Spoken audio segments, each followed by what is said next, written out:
Hi, this is a real anonymous call, performed by a puppet, word for word. I'm an NHS doctor.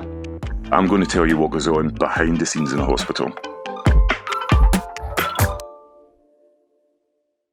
You have to deliver 10 babies, basically, when you train. And the most harrowing bit for me, that there's a third part to delivering a baby, which is after the baby's out, and you're thinking, yeah, I've done that, it's brilliant, everything's sorted, here's the baby. Then there's the placenta that comes out, which looks like a face hugger from Alien.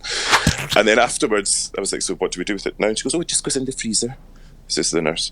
I was like, what, why? And she goes, yeah, well, we're 3 in a box, and then we sell them on to cosmetic companies, and we get the money for that. I was like, you what? And she said, we sell them on to cosmetic companies. I was like, what, for what? She goes, what's face cream? I was like, right. Mum doesn't know, clearly. I mean, she's just holding the baby. She doesn't give a shit about the placenta, to be frank. They just literally went in a box. It was like a chest freezer full of these boxes. And it was so matter of fact that clearly it had been around for such a long time and it was just par for the course. So, I mean, is there some big, deep conspiracy with the NHS? Who knows? But there's something was happening with these placentas, and they were disappearing off, maybe in the back of somebody's van, and ending up on someone's face.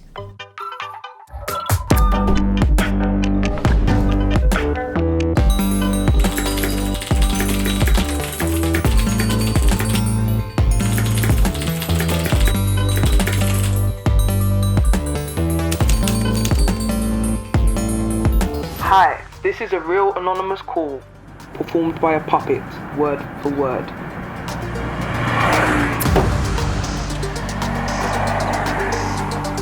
So I'm a taxi driver and I navigate the world as a non-binary queer person.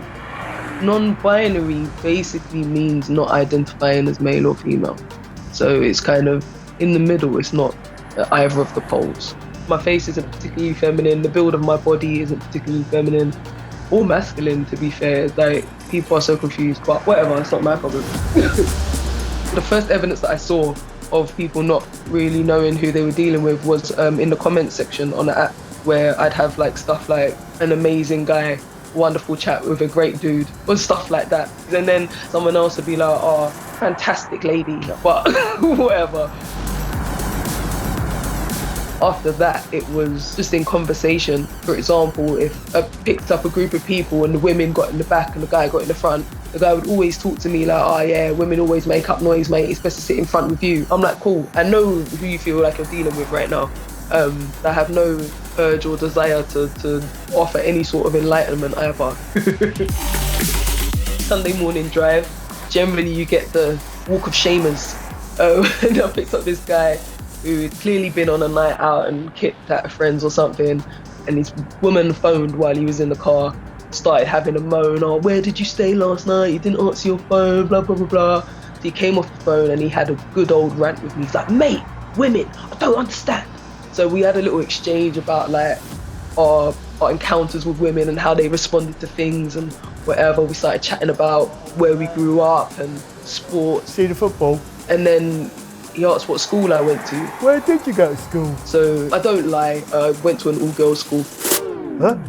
And I could see him trying to work out what had just happened in this conversation. Like, how can you be this person and have gone to that all-girls school that was just down the road from my all-boys school? So yeah, we had a very awkward end of the journey, but it was cool. We said our pleasantries and he went on his merry way. Hi, this is a real anonymous call, performed by a puppet, word for word. I'm going to tell you how the psychic business really works.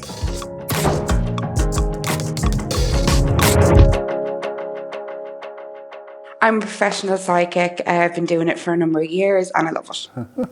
Like, some people think that psychics and mediums are frauds.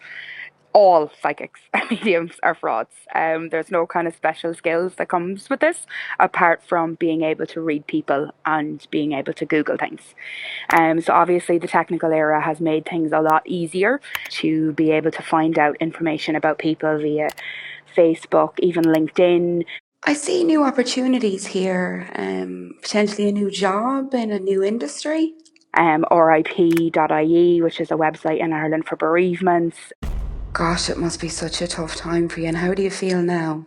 To be honest, I don't really do a lot of the medium side of it because my moral compass doesn't allow me to do too much of it.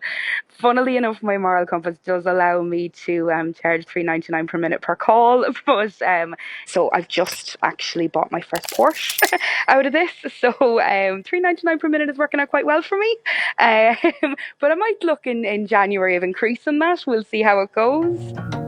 That basically we're all bullshit artists. Excuse my language, but we are all bullshit artists. Like, well, I did come from a sales background, so. If someone doubted me, I would bring in my family history.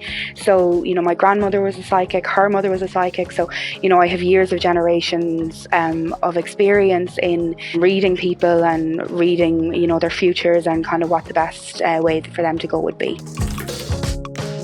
No, it's not true. No, it's not. I'm sure I have to say something I'm not going to say. Oh, I have no idea.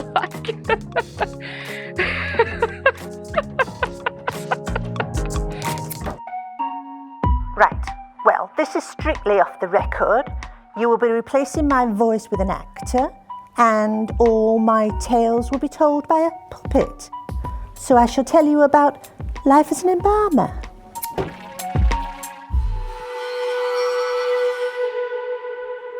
I was a nurse for 30 years, and then I was asked by a friend to help prepare a family member's body. And I really found I enjoyed making dead people look nice for the relatives. It's unbelievable, the unusual things that you see. I mean, sometimes you just can't believe it. Obviously, as you know, when you embalm people, you've got to stuff a lot of orifices. And we do take this very seriously because obviously you don't want them leaking everywhere, especially if they're in their casket. So I had one woman, I could not stop her leaking from her vagina, and I plugged it, and I didn't know what it was. And when I took a closer examination, it transpired that she had 2 vaginas. Seriously, it's a medical thing that can happen. You know how you have a septum up your nose? Well, you can have a septum up your vagina. So technically you have 2 vaginas. So that was why one was leaking. I don't know whether you've heard of foreign bodies in the vagina. That's quite common. People put things in their vaginas, and one day I was putting a speculum in, trying to inspect this person's vagina, and there was a Maris Piper potato in it. The only reason I could identify the make was that the sticky label was still on. And there was this one man, I remember this man clearly, it was so funny. He'd obviously been taking Viagra before his death, as his penis was so erect and there was no way we could get it down. All the manipulation and massage just wouldn't work. So we had to sort of rather cover him up down there with a lot of clothes so the family didn't notice the penis. Well, I suppose now I've just got used to it. I mean, I like to get to know my clients, so I know a bit about them before I start the embalming process. And sometimes I talk to them because they don't talk back, and I talk back for them. So there's always a little bit of verbal communication going on. Is that all right? You just make it up, really. It's like being in a play. Not too cold, are you? Gosh, I remember quite a young lad, actually, and he was very good looking, and I was really wanting to make him look nice because I was very sad that he died at such a young age. So I started talking to him and started joking with him, and I said to him, I bet you were a real goer. And then I replied back for him, oh yeah, you don't know how many girls I shagged in my time. It's a shame I've gone too early because I could have gone shagging for a long time. And things like that, really. You know, some of us do strange jobs.